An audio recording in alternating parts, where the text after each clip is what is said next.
Good afternoon, everyone. Welcome to Vote for Lunch for our host. I'm going to give you a few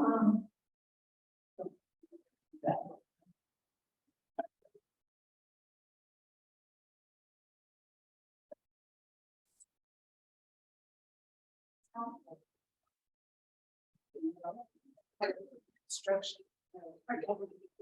Yeah, but I just thought.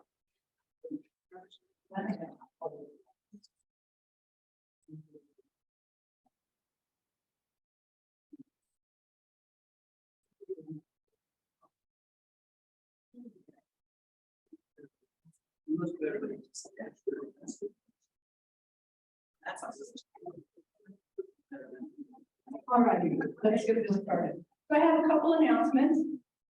November, we have Kansas Humanities speakers, Chris Glasgow. Okay. Okay, I told it not to do transitions.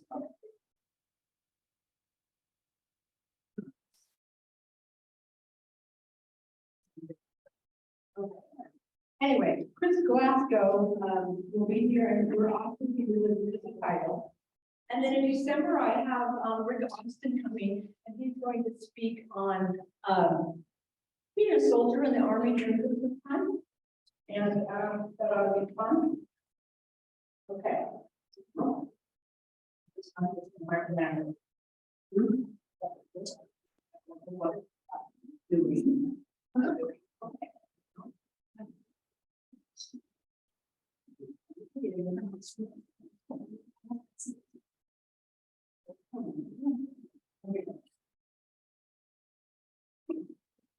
When did I work on that?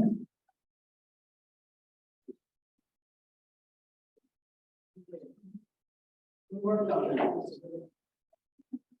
Okay.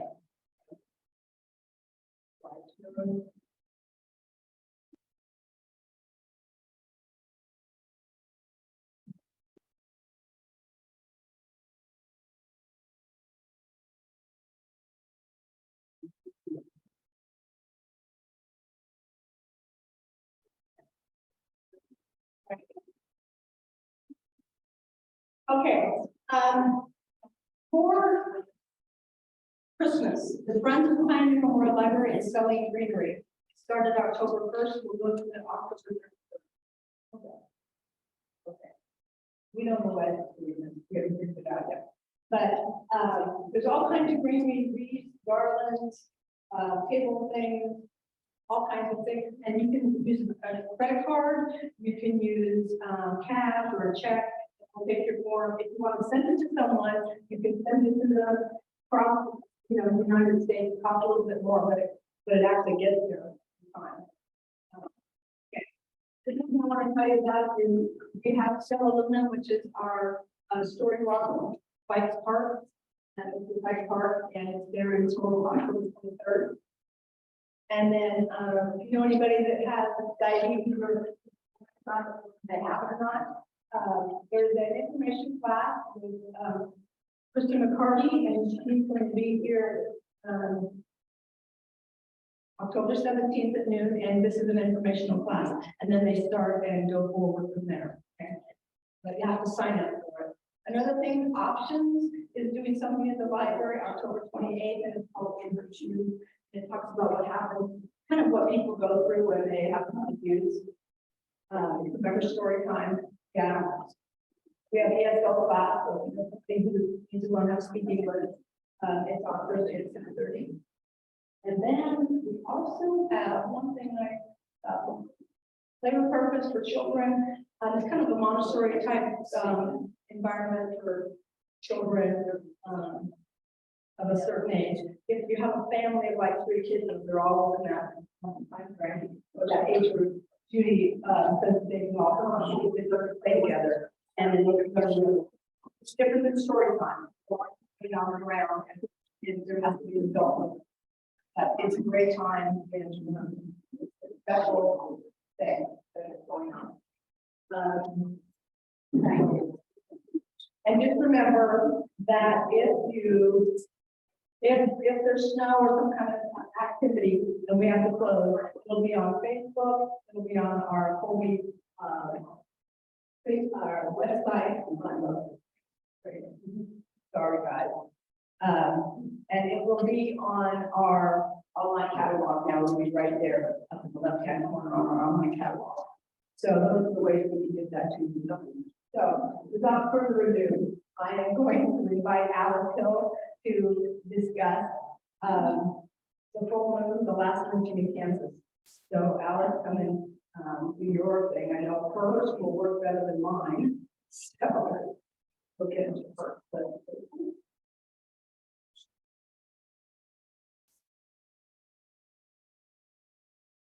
I hope everybody can hear me all right. Is it too loud? Yeah.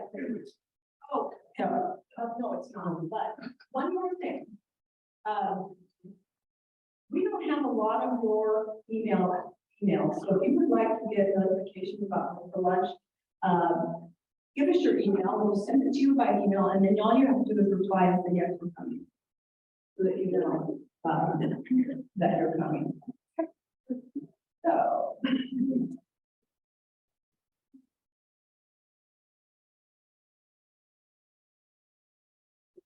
Okay.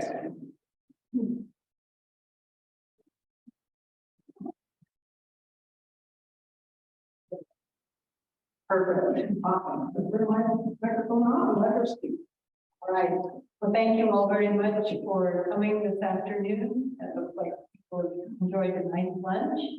And my name is Alice Hill, and I'm originally from the Atwood area, but I now live in Luray, which is about a 2-hour trip away. Very pretty area if you're familiar with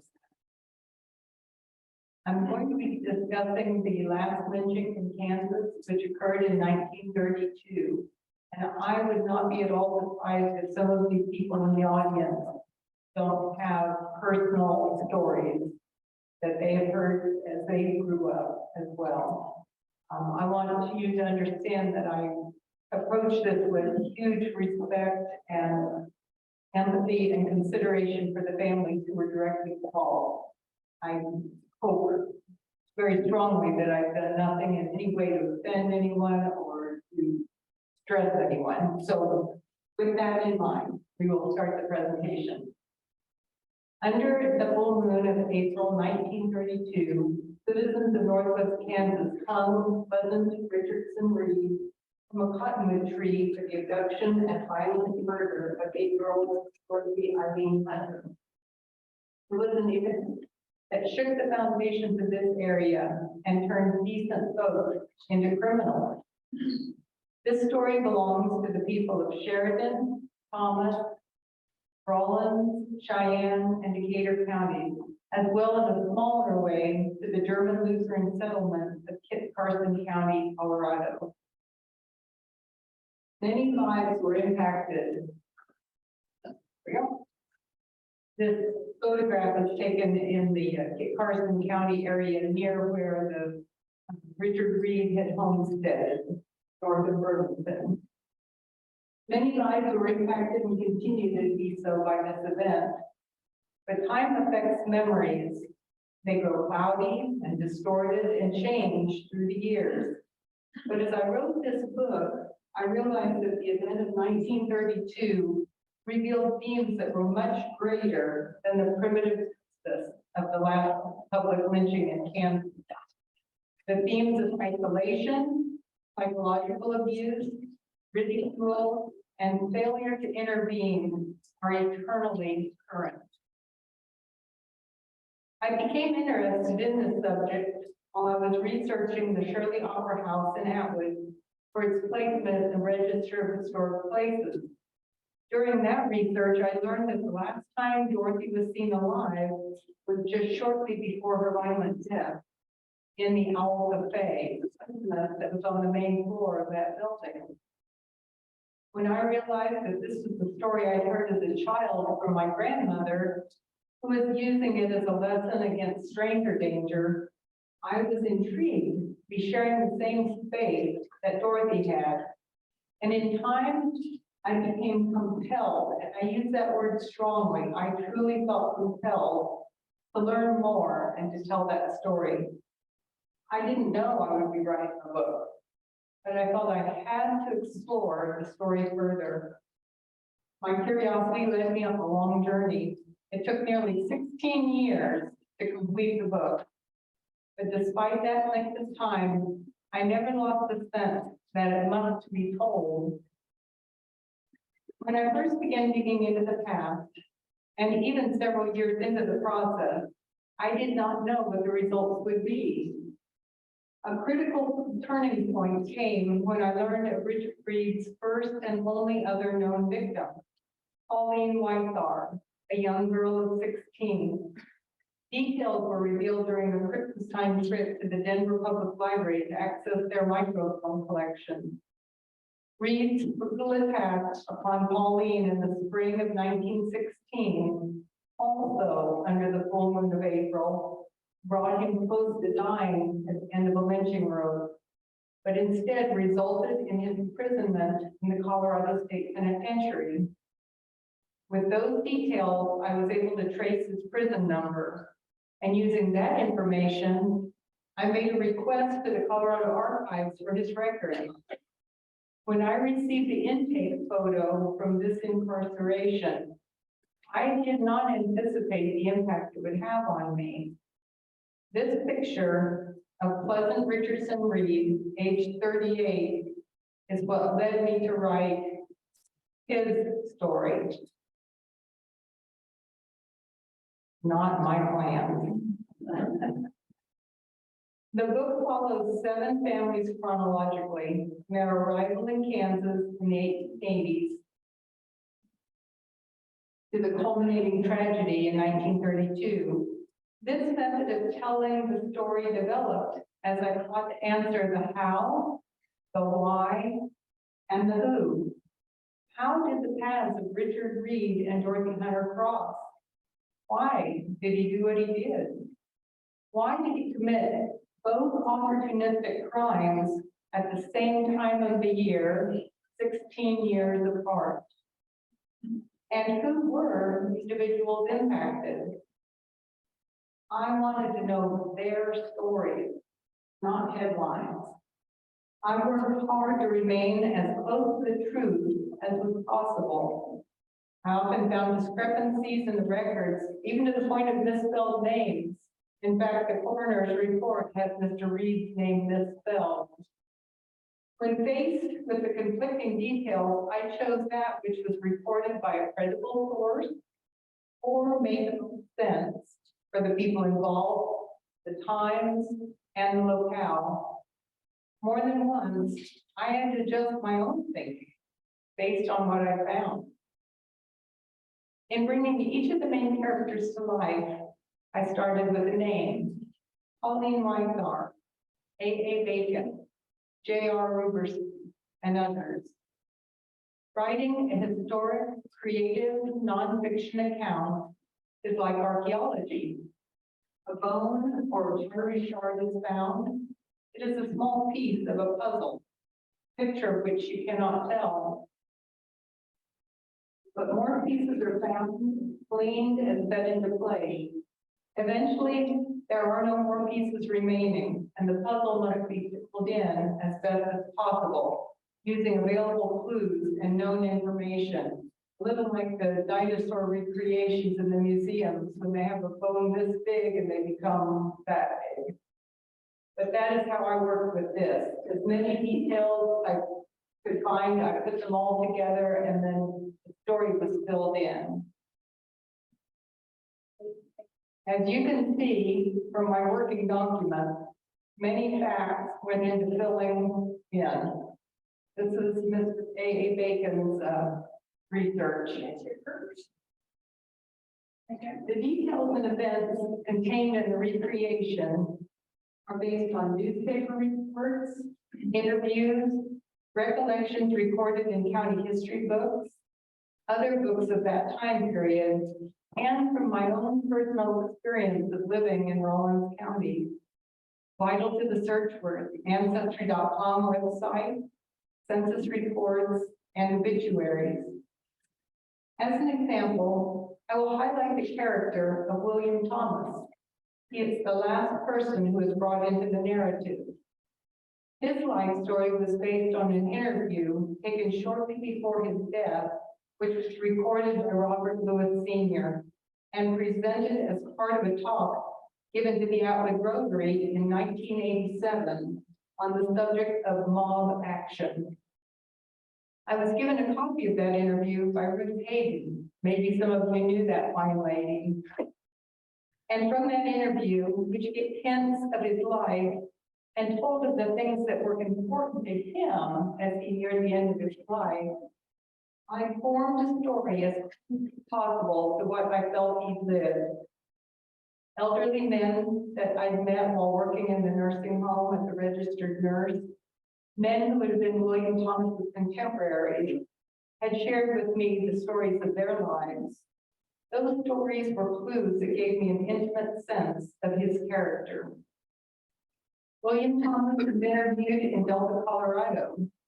He had moved from the Menlo area around 1944. About 13 years before this interview, he had lost his eyesight. He told Mr. Lewis that he and his wife began listening to talking books. Mr. Thomas started his story by saying, "We could write a life story as good as them. We had only been married 7 days when I was harvesting and going to hitch up a team of mules. I got tangled up in a rope and believe the mule kicked me. My daddy-in-law took me to a doctor who had no x-ray, but who examined me and gave me fitness. I had a rope burn on my hip. The old doctor said, 'I can tell you this, you will never raise a family.' When I got home, my daddy-in-law told my wife, and this hurt her. My wife used to go with Johnny Thomas. I thought she was going to marry him. He got married in a year and had a baby. We used to go and play with it. But we never had one until 13 years after we were married. Our daughter came along. And we had the same doctor who brought my wife into the world. Doctor said, 'That's got to be your baby. It looks like you.' And I said, 'What did you think?' William Thomas represented decent, hardworking, unremarkable man, not the type to look for trouble, whose life was profoundly affected by the 1932 incident as he was part of the mob that lynched Richard Reed. There were many others just like him. With the hanging of Richard Reed, he became a criminal himself and carried that weight the remainder of his life. Indeed, he kept the story of his part in the lynching from his precious daughter until just before his death. In his interview, he said, if they were talking about it, they weren't there. And I took that to heart too. Hattie Toad, who recalled the night in 1932 when she was a new bride, a night when their peace was broken by frantic men searching for little Dorothy, stated during an interview in 2016, but you know, the attitude of everybody in those days, he went out and stole a horse. They found that man and they hung him up. He didn't steal any more horses. Mr. Thomas did what was required. In writing this book, I felt honored to become acquainted with those 7 primary families. Their stories proved to be profound examples of the challenges faced by the settlers who made the High Plains their home. They all had heartbreaking events. Many of you descend from folks just like them. Some of you are those types of folks. They came with hope. They came with determination. They came to make a better place for their children. None could anticipate where their choices and actions would lead, just like the folks today. And this is a picture of my writing room and the picture of me. Hello. I'm so sorry. How long has this been out? Goes on. There we go. So this picture of me in the pink jacket was when then I took the final manuscripts to have them printed on my little thumb drive. And this young gentleman, he knew how to do it. He printed and printed and printed and printed and wrapped them up, and I was sent the copy off to the publishing house, and the other copy I took home. I laid it on my bed and went about my business doing things, came back to move it. And it was like picking up a baby. It was warm. It was alive. And I tell you, that kind of shocked me up. Then I realized, oh yeah, printers generate a lot of heat, and it was all wrapped up, and I worked myself through it. But for a brief second, I thought, just like a newborn, and off it went to the publishing house. Now that particular publishing house was the same publishing house that did Deadly Days in Kansas, which I picked up here at the museum. And there's a one-page, short-page account of the lynching. This publishing house had to say no, but he was such a fine man who said, we only get to publish 5 books a year. We mostly have to do it up here in Montana area. That don't give up, keep sending it out. And the next one I sent it out to publish. So that was encouraging. Does anybody have any questions? This is a tough and grim story, and not one that I would have chosen to have written about. But if you've read the book, you'll know that many things in my personal life led me to the point where I thought, this was handed to me, I need to fulfill this mission. That's why I never gave up over 16 years. So I had somebody who read the book and phoned me and said, I can't be there.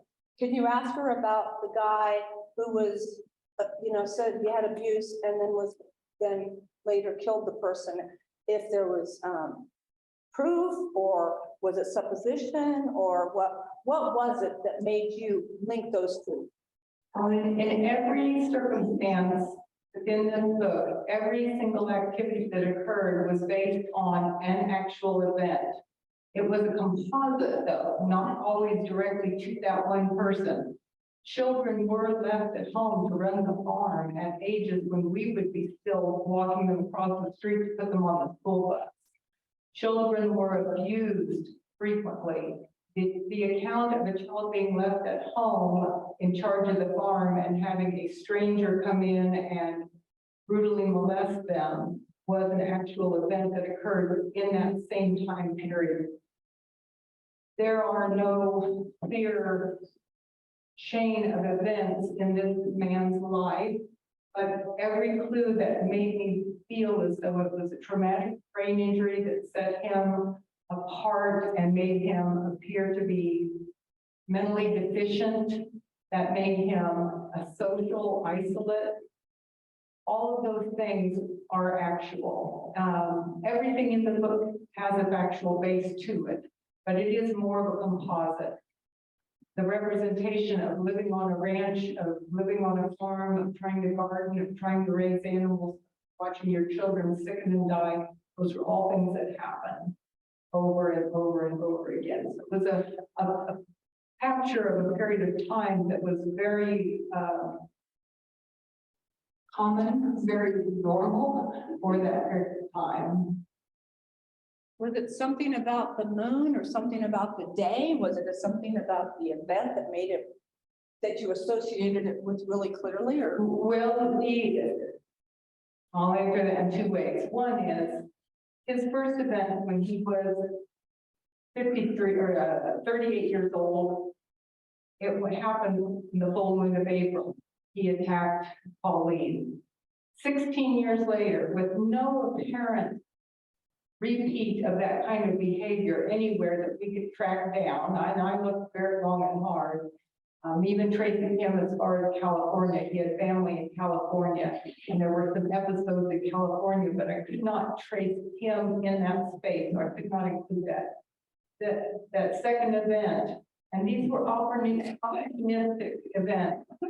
Dorothy was just walking home from school when he happened to drive through. That is a known fact. He wasn't stalking her, he just saw her. And he had her out all night long. it was the full moon of April. Why was that period of time a trigger for him?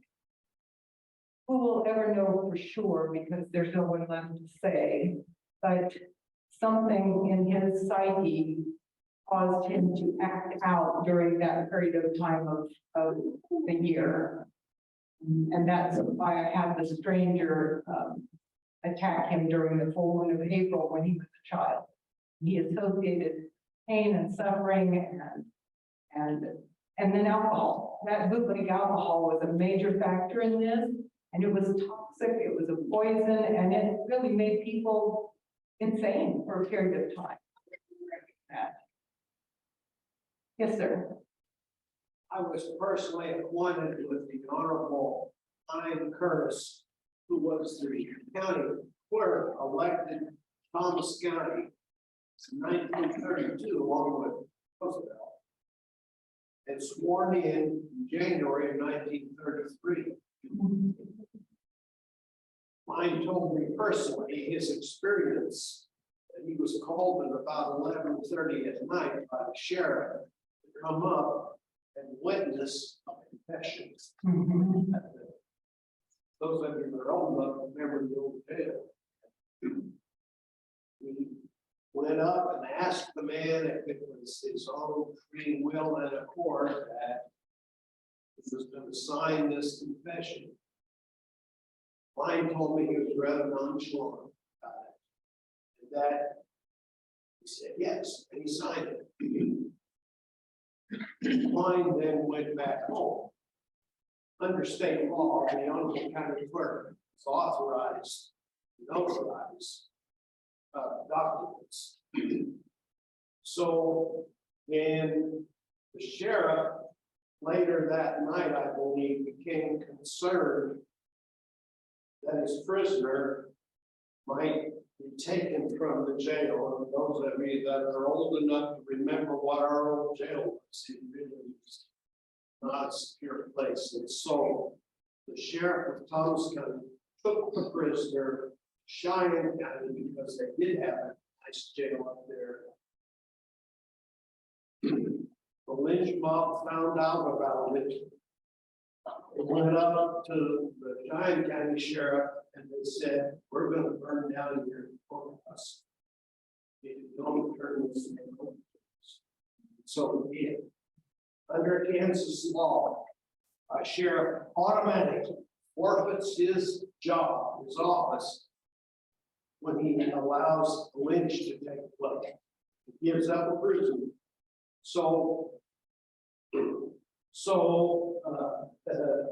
As it turned out, the Honorable Governor Harry Woodring was in Atwood, Kansas. During sometime after this, and so the sheriff of Cheyenne County went to Governor Woodring and begged to have his position restored. And he didn't get it right away, but later on the governor did get it.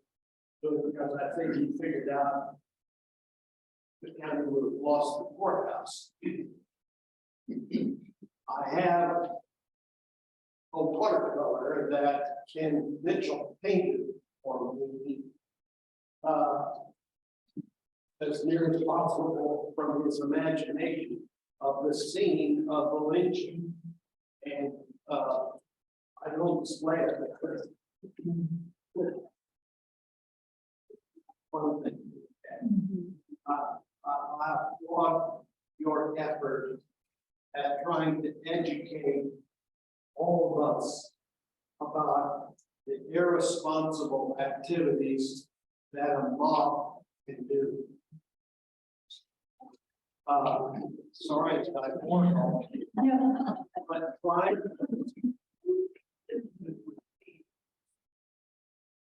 Mason, I'm a Mason, and we sat on the side during the love going on. He related this story to me. So he heard the confession, read it, and notarized the written confession. I have no idea where it might be, but somewhere up there in the old courthouse. It's probably a document. I don't know if you had access to it. There was a printed copy in the newspapers of the confession. If that's the same confession, then that was what was printed in the paper, and he did freely give that confession. Yes. When I wrote the book, I just started out of curiosity, but as the story began to unfold, I wanted it to have much more than just a grim tale told. I wanted to say, reader, if you see a child in danger, don't hesitate to speak up.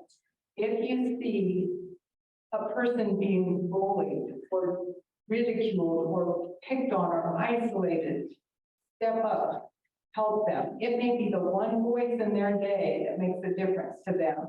As a school nurse, and that's why I say I felt personally compelled to write this. As a school nurse, I saw those oddball kids working for the developmentally delayed for development or developmental services.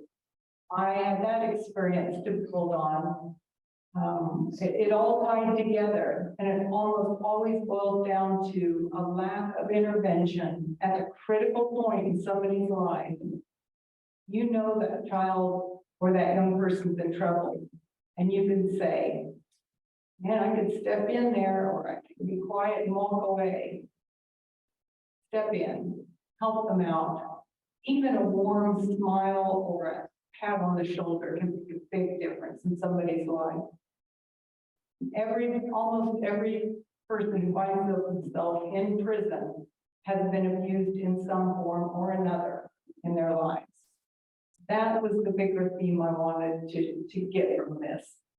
And I felt like Dorothy and Richard himself, both of them were victims. All the families were victims. But at many points along their line, something could have changed and made things better, I hope. If not, at least we can try in our own lives. Thank you very much.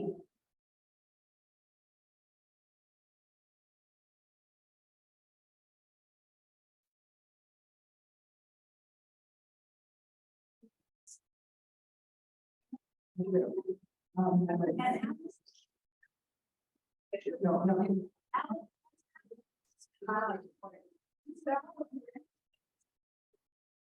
That's not why I came. I don't know. But if you want lunch, you have lunch, you walk around. It's also about like the work up here. Yeah.